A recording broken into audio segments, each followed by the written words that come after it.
This is the Night Owls Disc Golf Podcast. I'm Shane. And I'm JP. And on the line with us, we have Holyn Handley. So, Holyn, how you doing today? I'm doing great. So, JP had said you just did a whole bunch of traveling today. Yeah. So we came up from Emporia. We went and stayed the night in St. Louis, visited some friends, and then made a quick stop in Columbus, Ohio. And then today we made it to Niagara Falls, New York. Wow, that is a heck of a trip, to say the least. Yeah, it's about a 24-hour trip from Emporia to Jeffersonville. So. Oh, man. Now, have you ever been to the Niagara area? No, it's the first time up here, actually, because I decided not to play the Butler County tournament, so we've got a little extra time, and we just kind of picked a spot that we thought would be fun to hang out for a few days. So we're going to go do the sightseeing thing tomorrow. Yeah. That's awesome. That's great. And the Butler County, I mean, you don't need to play it anyways, right? That would just be more of a filler just to get a little more time on the course. Yeah, I mean, any weekend where I can make some money is a good weekend, but I did have a pretty good finish last weekend, so I think I can afford to take a week off. Understatement. Yeah, absolutely. Absolutely. And by the way, congratulations. First major / Elite Series podium finish, is that correct? That is correct. That is amazing. Can you tell us a little bit about the atmosphere around Emporia during Worlds, what it's like compared to maybe DDO? Is there anything extra special or anything going on?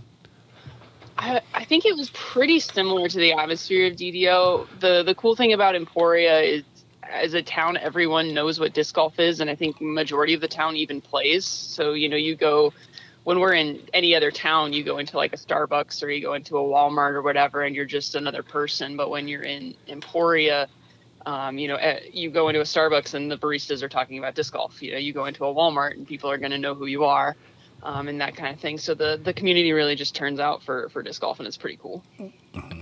And that's not only during DDO or Worlds. I mean, I was there just some random time. I was born in California, and my grandfather lived there, and I went to pick up a car to bring it back to Wisconsin because he moved in with us. And on my travels through, I was like, I have to go through Emporia. Pulled up to a random hotel. I don't remember what it was, like a Comfort Inn or something like that. And I walked in with the disc golf bag, and they're like, "Oh, you play?" And they're like giving me all these suggestions of courses to go to, places to go see. I mean, it's fantastic. So that town does disc golf. Yeah, definitely. Yeah, I mean, they even got baskets outside of restaurants, like all over the place. Yeah, it is amazing. I mean, if anyone has not been to Emporia, make it a destination. I mean, it is fantastic driving around that town and seeing the amount of disc golf support, even outside of these large tournaments. It's incredible. Disc golf heaven. Yeah. So being a Dynamic Disc sponsored athlete at DDO, did you feel extra support from the town, or have family come visit while you were at the tournament? Didn't have any family come visit, but yeah, being in the town that hosts, or that is Dynamic Disc's town, it's nice because we can visit the warehouse if we need to get stuff for the block party, if we need to replenish our backups and stuff. It's very easy to get what we need while we're there because everyone is kind of like going the extra mile to make sure we're taken care of. Mm-hmm. And so before getting into DDO, you skipped Des Moines to be in a best friend's wedding. Is that correct? Yeah. So my best friend got married August 20th. And so we actually, the week before, so this is actually, it was a whole thing. So I skipped Des Moines. I booked it from Ledgestone all the way down to Austin, which is where I had an apartment.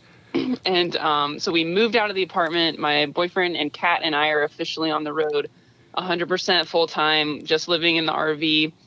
So I booked it down there. We moved out of the apartment in about 2 days. Oh my God. And then booked it up to Dallas. I was in my friend's wedding as a bridesmaid. And then we booked it up to Emporia, and we're trying to get caught up on sleep before preparing for Worlds. Oh my gosh. I bet. Yeah. So you're just taking some off time, not throwing any discs or anything right now. You're just sleeping and eating and doing the stuff that recharges you. It was about a week and a half of not throwing a disc. So I think from my last throws at Ledgestone up until my first practice round at Worlds, which would have been, I think, Thursday or Friday before the tournament started. I didn't touch a disc. Oh, wow. That's a long time. Having that long period of time, obviously that gives your body a little time to reset and rest. Is that, having just the 4 days of practice, was that ideal for you, or would you have liked to have had longer on the courses? I think 4 days was about the minimum I would want. Ideally, you want 2 to 3 practice rounds per course, because that first practice round's really just experimenting and seeing what all of my options are. That second round is kind of dialing in, you get about 80% of the game plan figured out, and then having a third round to really like polish it off is helpful.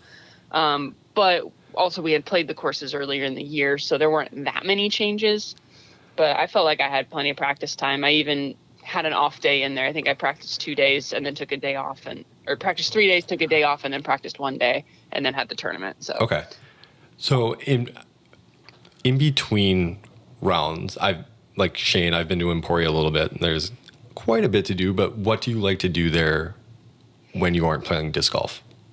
I mean, especially at World Week, honestly, I'm usually pretty tired after my rounds, but assuming I have some energy, we like to play board games. I learned how to play pickleball last week while we were there, and that was pretty fun.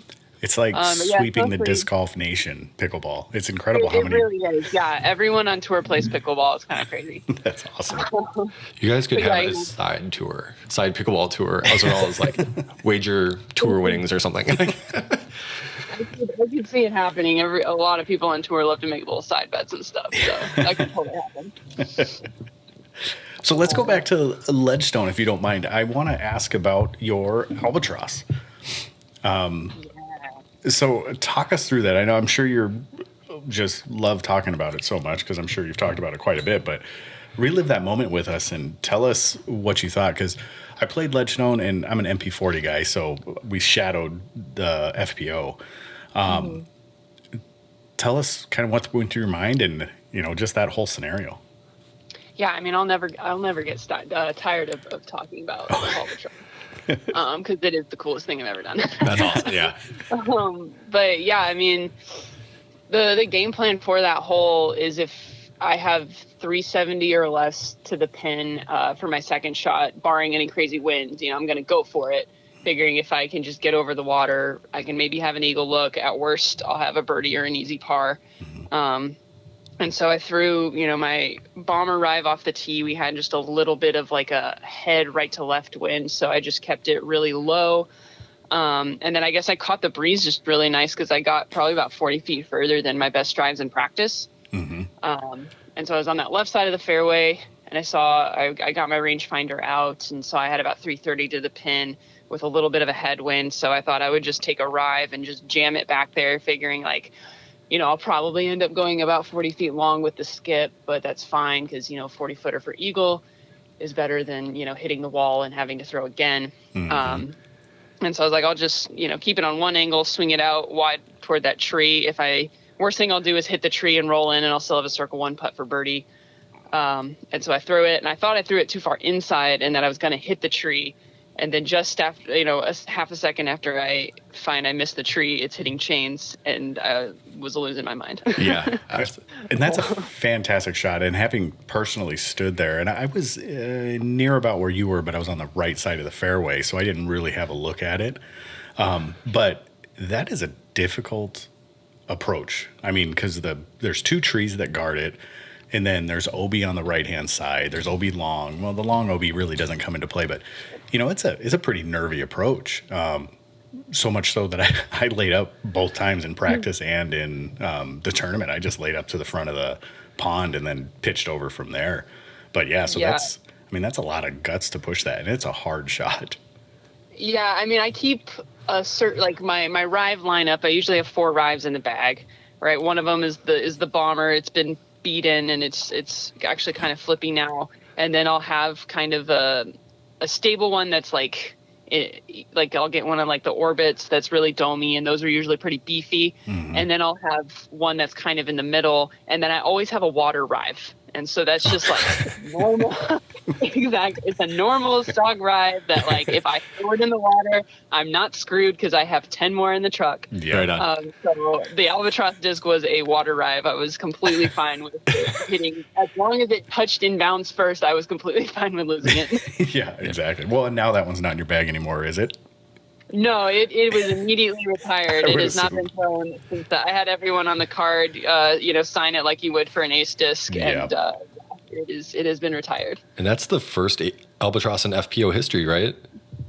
Yeah, at least on tour. Yeah, On tour, yeah. That's amazing. So, yeah, pretty sick. just asking, how many aces do you have? I don't have any tournament aces, but I have 3 like practice / casual round aces. And the Albatross is definitely cooler, for sure. Holbatross is way cooler. It's also Yeah. the longest throw-in that I have, so Nice. it's longer than yeah. Ooh, that's great. That's Trace. So in the video, you turned around and and I apologize, I forget his name. I'll probably get flamed for this, but the gentleman from Overthrow was on your bag. Yeah, Josh. What's your connection to him? Well, actually, we had just met that week, so I've been aware of their content for a while, and I had seen that they were doing like a series of where they're doing like slow-mo form of different pros, and they had some FPO on there, and so I reached out to them and was like, hey, if you guys are looking for more FPO to have in your slow-mo series, maybe we could collaborate on something. And then he went and looked, at my Instagram videos and was like, heck yeah, we want to be on there. That's cool. Yeah. I just watched those videos last night, the like interview kind of video and then the slow-mo video, and they're really awesome. Yeah, they have. I mean, Mikey is incredible with the videography. I mean, and just the quality is just so good. Yeah. But yeah, I reached out to them and they were like, yeah, we'll be there for Ledgestone. We'll be at Worlds. And then I was like, yeah, we'll meet up at Ledgestone. And so that Tuesday we had met up at one of I forget what course it was. I think it's one of the courses where the AMs played, but there was like a big field in the back. And so we filmed those videos and, hit it off pretty well. I mean, they're kind of, they're easy guys to get along with, but yeah, we'd hung out a couple of times that week. And then Josh asked if I needed a caddy, and I was like, sure, I always like having a caddy. And then after, we had a pretty good first round. And then of course the Albatross happened, and he moved around his lessons for the week so he could continue caddying for me. And it was, I'm glad that I befriended them. They're really cool. Yeah, That is cool. In their content, and for anybody that hasn't been on their content is fantastic. I'm the guy that'll, as I'm laying down at night, just watch YouTube videos until I fall asleep. And he's one of the ones that I just recently came in. I don't know why I didn't know about him beforehand, but just recently, it was after like the Creators Cup or something like that. I had seen them there, and I was like, I wonder who these guys are. And I just started watching them. And They filmed Paul. did they?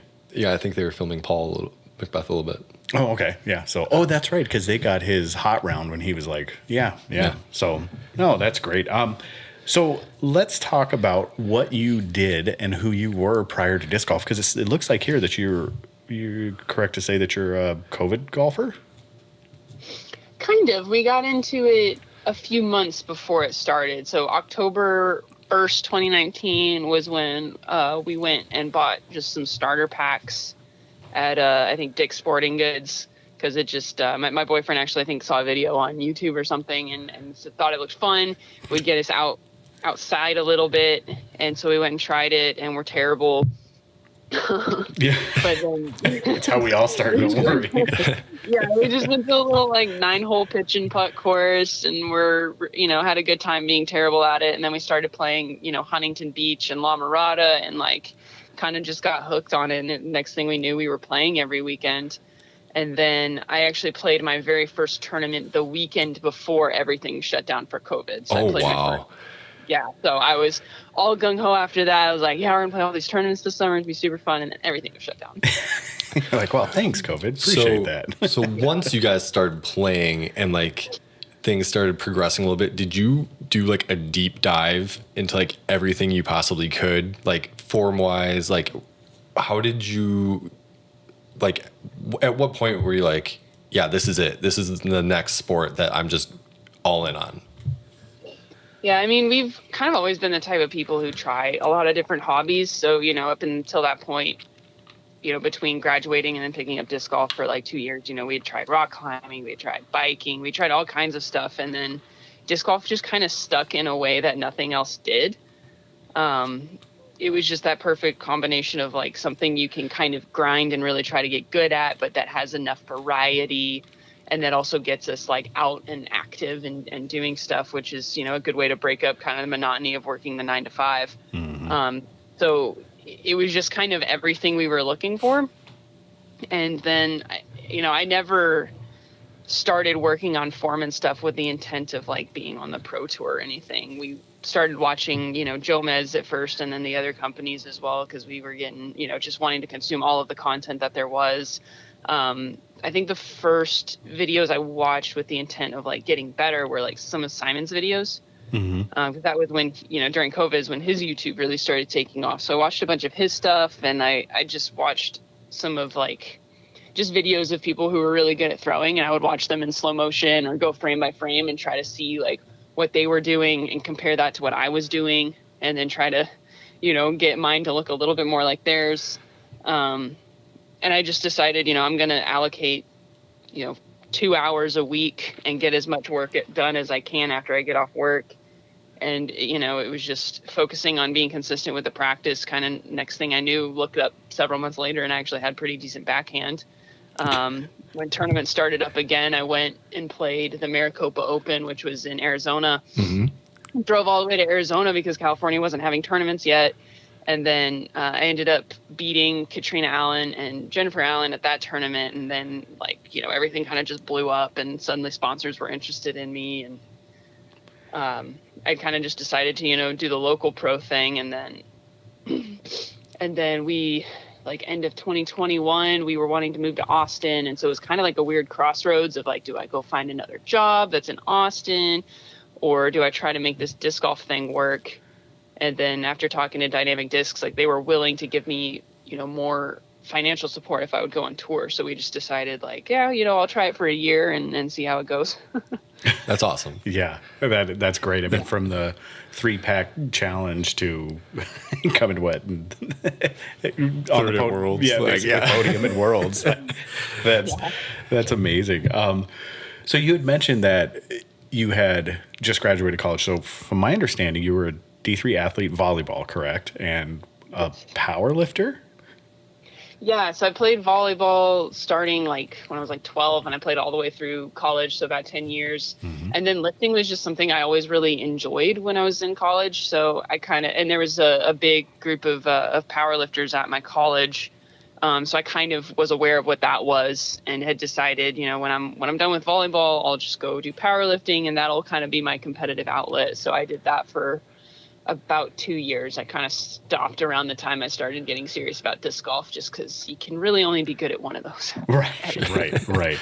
So our paths, other than being separated by about 25 years, are very similar. So I was a D3 college athlete, football player, and then also a power lifter. Same thing, got hurt. I was actually in the middle of a snatch, dislocated one of my shoulders, broke the mirrors behind me when the bar went back. And then just decided that football wasn't going to go anywhere with D3. I had fun, got to college, got my education, and was kind of jumped from sport to sport trying to figure something out. I mean, I wrestled because I wrestled in high school, and then I tried to go into baseball. Yeah, it just didn't work. And I kind of went around, and then I discovered disc golf and kind of latched onto it. And it kind of satisfied that competitive urge that I had. Is it kind of the same thing for you, where you just kind of latched on to disc golf? That was kind of that sport that you finally found that. Yeah, kind of. I mean, I liked powerlifting. The thing I didn't like about it was that it got kind of monotonous because, at the end of the day, it's the same 3 lifts all the time. Every competition is more or less the same. Just ideally, you're hitting a new PR, Right. Which is fun to do. It's a lot of fun to do. But, realistically, if you're going to be making progress beyond, beginner, intermediate, you're really only going to be competing 3, maybe 4 times a year. Mm-hmm. And so the fun thing about disc golf was every time you go to the course, even if you go to the same course, is going to be different. because you can throw different shots. They might have to get different conditions. You might be shooting really hot that day. You might not be. So I liked that there was some of that variety. And then I liked that it got me outside, just because I spent all day, working a desk job, and most of my other hobbies were indoors. So it was just nice to get outside and have something accessible, but also competitive. And what did you do for a desk job? So I was a process engineer for a medical device company. Okay, and what does that mean? I was going to try to play it off like I knew what you're talking about, but a medical device company, right? They're making a bunch of products that are used in surgery, and so what a process engineer does is figures out how to manufacture those products on a large scale. Okay. So yeah, my job would be a lot of we specifically, my team worked in rubber injection molding, and so it was like, how do we make parts with higher yields or lower cycle times? If stuff is breaking or we're getting a bunch of defects, we go in and figure out why and try to fix it, and then researching new processes and figuring out how to automate things, all of that. And that was something you studied in college. I mean, did you have a passion for it, or was it just kind of one of those things you fell into, hey, I want to be an engineer, and then that was the thing that you kind of went into? Yeah, I mean, I went into engineering because I was told I would be good at it and that I would probably enjoy it. And I did enjoy becoming an engineer. I enjoyed school. I really like learning new things, and that's the cool thing about engineering is you will always be learning new things, because that's kind of your job, is to go into a situation where maybe no one really knows how this thing works, or we don't really know how to do something, and your job is to figure it out. And so I like that part of it. But yeah, I wouldn't say I was passionate about it. Yeah, if I had to go and work as an engineer again, I wouldn't, I'd be fine with it and all. I think maybe if I was working more in design, I would have liked it better. I didn't super enjoy working in manufacturing. Okay. Sure. I just want to go back to volleyball real quick. Yeah. And were you a hitter, outside hitter? I was a right side hitter. You're a right side hitter. Okay. Is there anything you took away from volleyball that you brought to disc golf mentality, or mechanically? Obviously, snapping the wrist in volleyball as a hitter and kind of flicking the disc in disc golf is almost a close enough motion. Did you find that when you were working on form and working on timing, it was almost like timing out your approach and jump for hitting? Yeah, well, actually, at first, the footwork really threw me off, because the footwork for a backhand is the exact opposite for the footwork for a right-handed hitter. And so that was actually a little tricky. But I think just having the skill of learning how to do learning technique in general, because I was self-taught kind of for powerlifting, and I had coaching for volleyball, but just the ability to get your body to move a certain way is a skill in and of itself. And so I think just that kind of athleticism transferred over.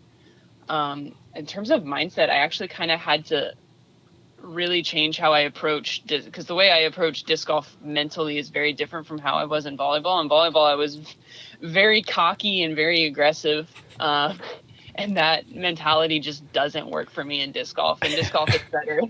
Yeah, I can't stay in that headspace for 4 hours. And and if I am starting to play kind of bad in disc golf, if I'm in that kind of cocky mindset, it just kind of falls apart, if I have a couple bogeys in a row. So it just really doesn't work for me. And I found in disc golf, I do better if I'm just relaxed and enjoying the game.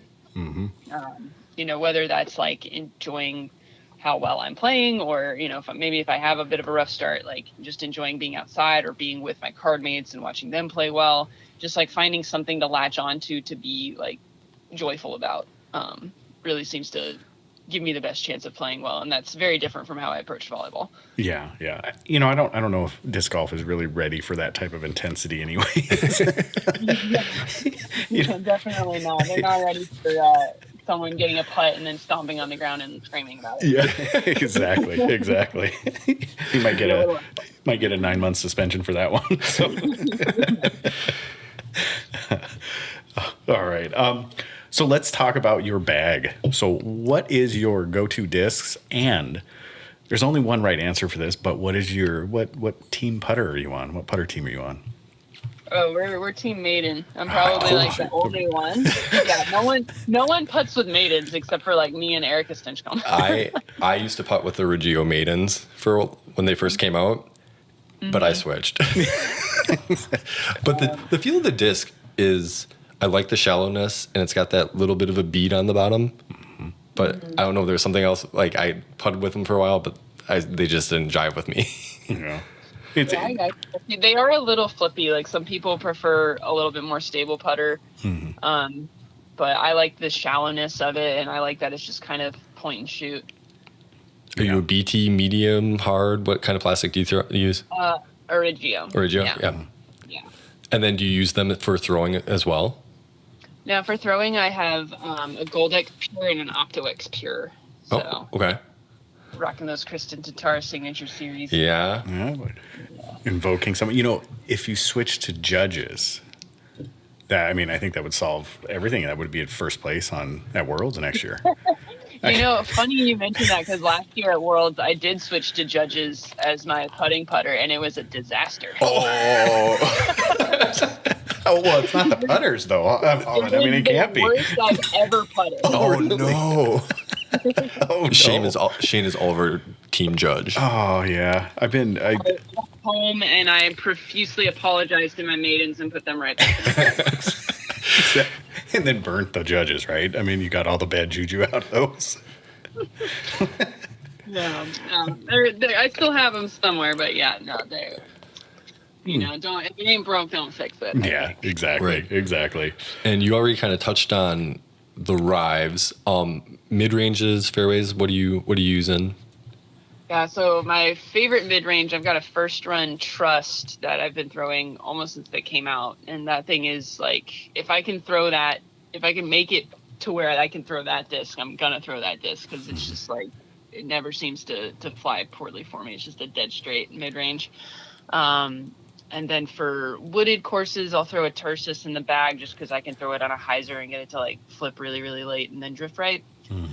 And then I've got my HybridX Verdicts, which are pretty overstable, but actually have a decent bit of glide because they're very domey. And then for fairways, my go-tos are usually like a Culverin or an Escape. And then I also throw a lot of evaders. Okay. And then for forehands, I usually am throwing an Ati. Well, that's pretty overstable. Yeah, I like that I can just hammer on it and it'll fly like pretty straight and then hook up and at the end. Okay. EMAC hasn't gotten on you about throwing any EMAC truths or EMAC judges?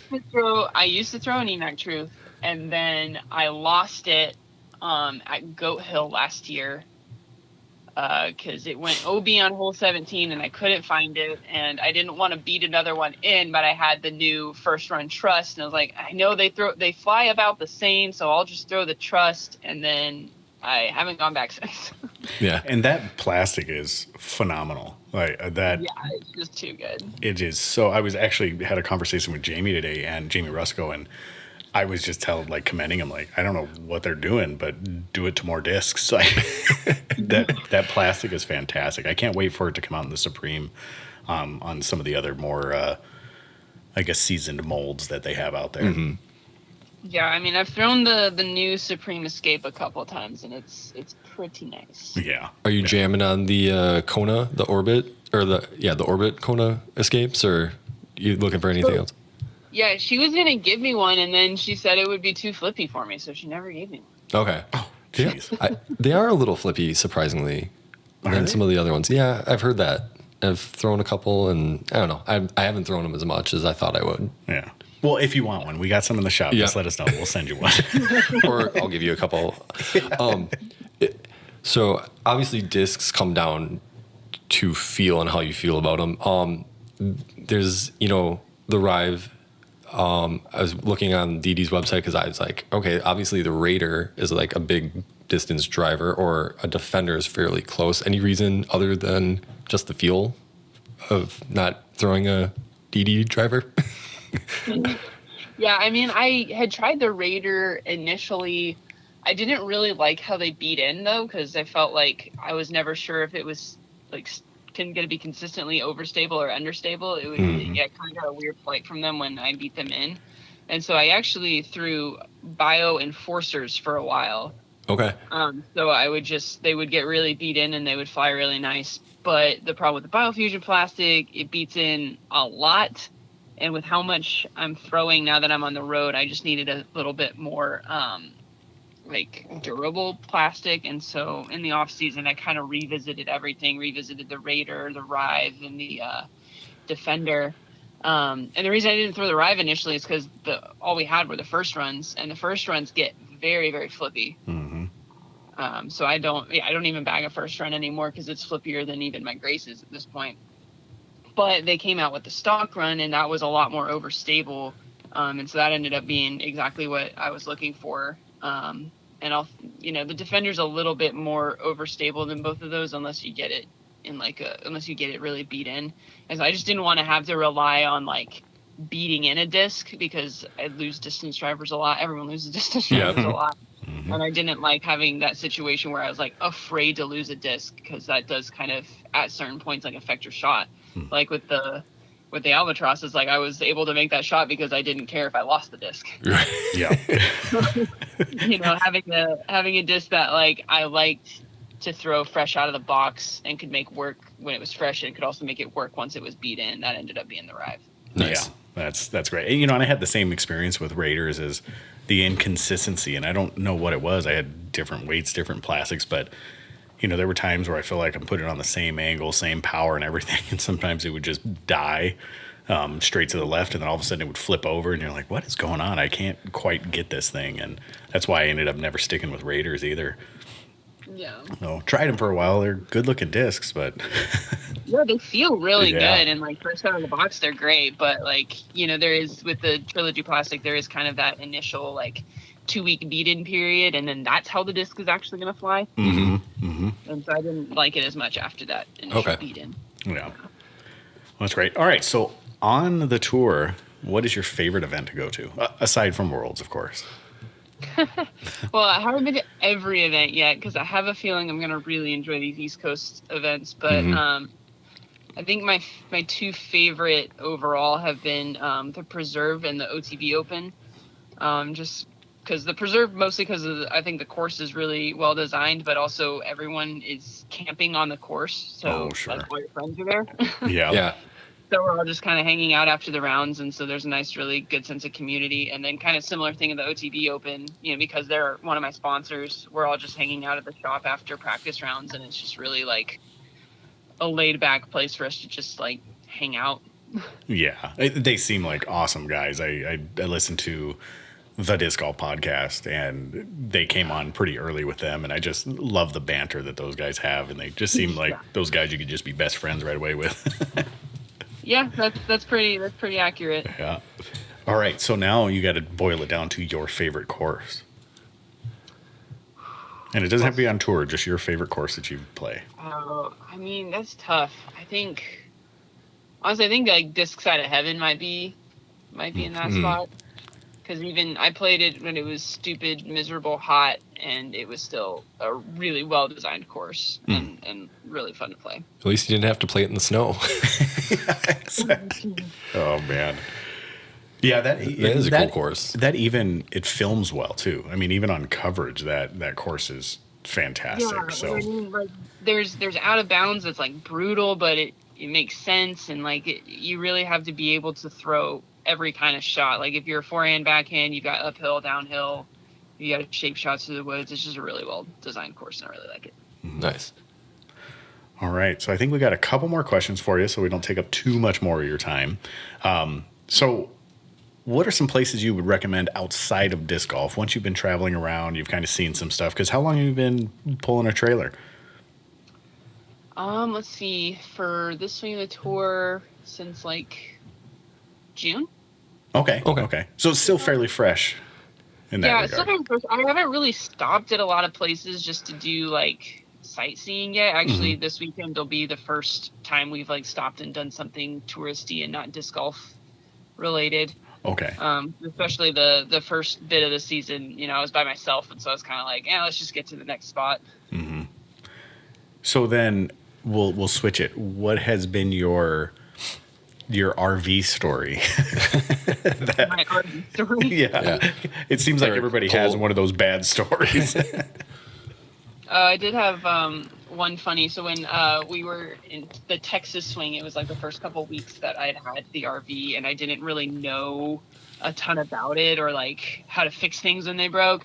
And so I was staying actually at a host's house, and like we hadn't run an electrical cord from his house to my RV yet, so I was just going off of battery. Mm-hmm. And then the battery died at about 1 a.m, or was about to die. And so RVs have a carbon monoxide detector in them, mm-hmm. Which when you're in, they run off of battery. And so when the battery's about to die, the carbon monoxide detector will go off. Kind of which I knew this because they told me this when I bought the RV that would happen, but I didn't know what to do about it because I didn't want to wake my host up at 1 a.m. to get an extension cord and charge my RV. And I also didn't know how to disconnect my battery, which I know now how to disconnect my battery. Mm-hmm. But at the time I didn't. And so I just grabbed like my blanket and my pillow and I slept in my truck. Just let it go off and like, I'm not going to deal with this until the morning. Well, by the morning, the battery had died completely and it wasn't going to work anymore. And then I texted my host and was like, hey, can I get that extension cord? Exactly. I guess that's one way to solve the problem. Just let it die completely. Yeah, I mean, now I know I could have just gone to the front and unscrewed like 2 hex nuts and it would have unplugged it and plugged in my RV. But hindsight. Yeah, exactly. Live and learn. So, JP, you got any more? I have one more. I had a couple more actually. Okay, go ahead. You were mentioning being out on tour and having that, like talked about camping alongside. Friends and companions. Who do you hang out with? I think I saw a picture, at the end of Worlds with Ella Hansen and Raven Klein. Are those your companions on tour, or is there anybody else that you really like to hang with? Oh yeah, Ella and Raven are the homies for sure. But I mostly hang out with them. We do, occasionally join up with like Paige and Missy and that group. We've got a little group that likes to do escape rooms. Oh, okay. So we'll hang out with them a bit, and then sometimes we'll hang out with like Eric Oakley, Chandler Fry, James Proctor, that kind of group. But yeah, I would say the core group is definitely Ella and Raven. And how did you forge those friendships? Like, how did they come about? Was it because you guys were kind of new on tour that you kind of gravitated to each other? Yeah, I think it really started at the OTB Open because I met Raven at Vegas and then didn't see her again until OTB. Whereas like Ella and I kind of get lumped together a lot just because we jumped on the scene at the same time, both throw really far, both from the West Coast. Yeah. Mm-hmm. And people get facts about us mixed up all the time too. And we've done like a couple practice rounds together, but the OTB Open, there were several days where like, I didn't have my car or anything. I'd flown in. And so I was just bumming rides from people. And then we spent like one long afternoon just like being hooligans around the shop. We were like setting up all these weird little like trick shots and like filming them and just like messing around and having a really good time. And it was just kind of like ever since then we just kind of were a group. Became best friends. Like, yep, we're a trio now. That's awesome. That is great. That's great when you can find those people that get you and as a human, and you can maybe have a little competitive something going on between you guys as well. Yeah, I'd say like Ella and I definitely are very competitive with each other, especially. like outside of disc golf, like what do you guys competitive with? Yeah.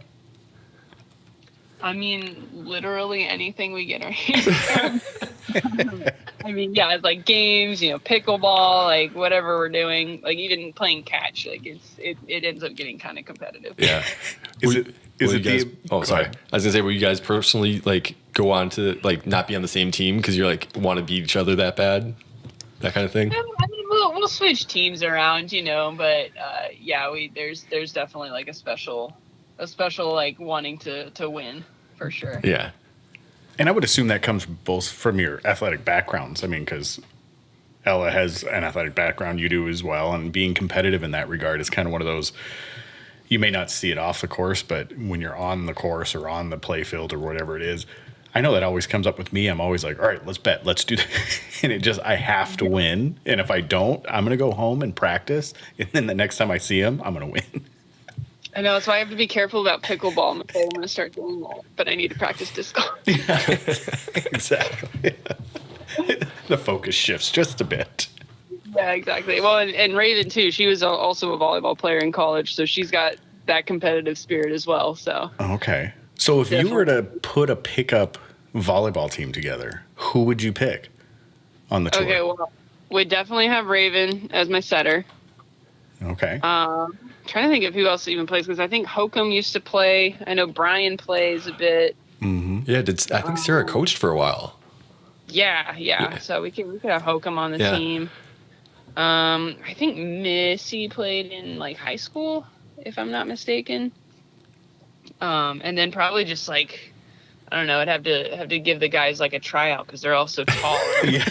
One of you like somewhat coordinated, and we'll just put you in the middle to block. And I think that would do it. It is incredible to me how many tall guys there are out there on tour. Like all these just giant men. Like it's like because I go to Vegas as well every year, and then usually like try to pick one other bigger event. But out at Vegas, it's just I walk around and I'm 6 foot tall, so I'm not a short guy, but I'm not a tall guy by any means. But I walk around just looking up at everybody, and it just surprises me out there. So I'm sure you'd have some good picks out there for your team. Yeah. I mean, that actually blew my mind as well. Like even guys who I didn't think were that tall, just based off seeing them on coverage, it's like, no, like the shortest guys are like 6'2". Yeah, exactly. Well, that's even like except for Emerson. except for Emerson, and everyone else is just a giant. Yeah. So, all right. So I have one question, and you can answer it or not. Just give us as much as you want. So, how long are you with DD as far as your contract goes? So this contract's up at the end of the year. Oh, okay. So, are we going to get an exclusive, or do you want to go somewhere else, or are you hoping that you can re-up with DD? I mean, what are your aspirations? I mean, I'm hoping just to get a sponsorship that lets me, continue to play and then maybe live a little bit more comfortably. Okay. Not like on salary or anything. I don't have a Tour Series disc. The discs that are available, like to purchase to support me, aren't like a steady Team Series disc the same way that Zach has like the Maverick and Kona has the Escape. Clemens got the Verdict or the Culprit now. Yeah, exactly. Like I don't have that. That wasn't part of my contract this year. So what I'm hoping for next year is just to have like a little bit of a salary, maybe just so I don't have to play every single weekend to make ends meet. If I need to take a weekend off here and there, I want to have kind of that ability to do so, and then to have a Team Series disc, have that little extra bit of income. But really, like, I'd love to stay with DD because I feel like there are really good people there. Mm-hmm. But I mean, I'm open to other companies as well. So who knows what's going to happen. There might be a couple of Texas companies that might want to look into you. Yeah, exactly. There have definitely been some companies who've expressed interest. Yeah. But nothing set in stone at this point. Right on. Speaking of Team Series discs, you have the Suspect, right? Chameleon Suspect? Yeah. The Chameleon Suspect, which I think they still have some on DD's website, and then a lot of local retailers. Mm-hmm. And then actually this week, the Lucid X Moonshine Evader is dropping. I think it's actually today's Wednesday, right? Yes, it is. That's correct. So it'll be tomorrow. So probably by the time this comes out, it'll already be dropped, but that'll be available on DD's website and at local retailers. And then obviously there's also the Holbatross rides. Yes. Available, which that was a nice bonus. I'm really glad that they ended up making that this one. Yeah, that's cool. Yeah. To mark that in history is really cool. Exactly. Yeah. And it's like, I see it ranking up there with the Holbatross. I mean, like it was a fantastic shot. So, all right. So the last question, well, maybe for me, how about this? The last question is, what is your favorite movie? My favorite movie. Yes. Oh man. We go on a lot of wild tangents, and usually they're That's movie not, centric. I don't watch a ton of movies. Really? So no one like Netflix or Hulu or? I mean, I do. It's just like, yeah, I'm trying to think, not like just pick the movies that I've watched recently. Mhm. I mean, I always go back to like the. Oh, this is a way harder question than it should be. This is a very important question, Holyn. Like, you can't take this lightly. I mean, I do always find myself going back to like the fantasy stuff. So like, your Lord of the Rings, that sort of thing. I never get tired of watching those. So. Well, speaking of Lord of the Rings, have you started watching the new one? I haven't. We're gonna watch it soon. We've been traveling. Actually, we're probably gonna watch House of Dragon tonight. And Yeah. then watch Nice. Yeah. I'm excited. I haven't started that. I'm going to start it as well, and I'm excited for it. Yeah, I didn't watch the Sunday one because we were traveling, so we're behind. Yeah, I haven't started those ones yet, but I'll get to it. Yeah. So, all right, I'm all done. right. JP, go ahead. Sure. Sorry. One of your I'm just going to ask. I talked to Ryan Campbell into setting this up. Chain Shark is one of your sponsors. How did you meet Ryan? Was it through OTB? Yeah, it was. He was actually at the OTB Open last year, and that was where I met him. And then, we hit it off. And then a few weeks later, he asked if I wanted to, be on the team or whatever. And I mean, honestly, I really like their chalk bags over like, whale sacks or some of the other ones just because of how easily you can get the chalk out of them. Mm-hmm. I'm a very sweaty individual, so I like that I can chalk the heck out of my hand and I don't have to worry about it. Same. I mean, yeah, I know what you get. I know that feeling. Yeah. I think that's all I have, Shane. I think you said that's all you really have. That's all. I'll give you a chance to push out anything, and how can they support you? Let them know. So I know I already mentioned the 3 discs I've got for sale. We've got the Holbatross Rive, the Suspect, and the Vader, which are all available on dynamicdiscs.com. They're also available on OTB discs and then at your local retailer. I've got some discount codes, which are on my Instagram. I don't know all of them off the top of my head, but I've got discount codes for disc golf bra, for flight towel. And then as far as the socials, it's Halls_17. That is the only account I have. There are fake ones out there. Don't follow them. Yeah, I fell for that. Someone hit me up and they're like, "Hey, you want to follow me? I'm Holyn Handley." I was like, "But he already has an account." Yeah, no, don't follow the fake ones. It's just Halls_17. I post helpful tips every week, and then beyond that, you can keep up with my tour. Occasionally, I'll post funny things with Ella and Raven. And yeah, that's about it. That is awesome. So, humble brag, since you won't do it. So, you've been a member since 2020.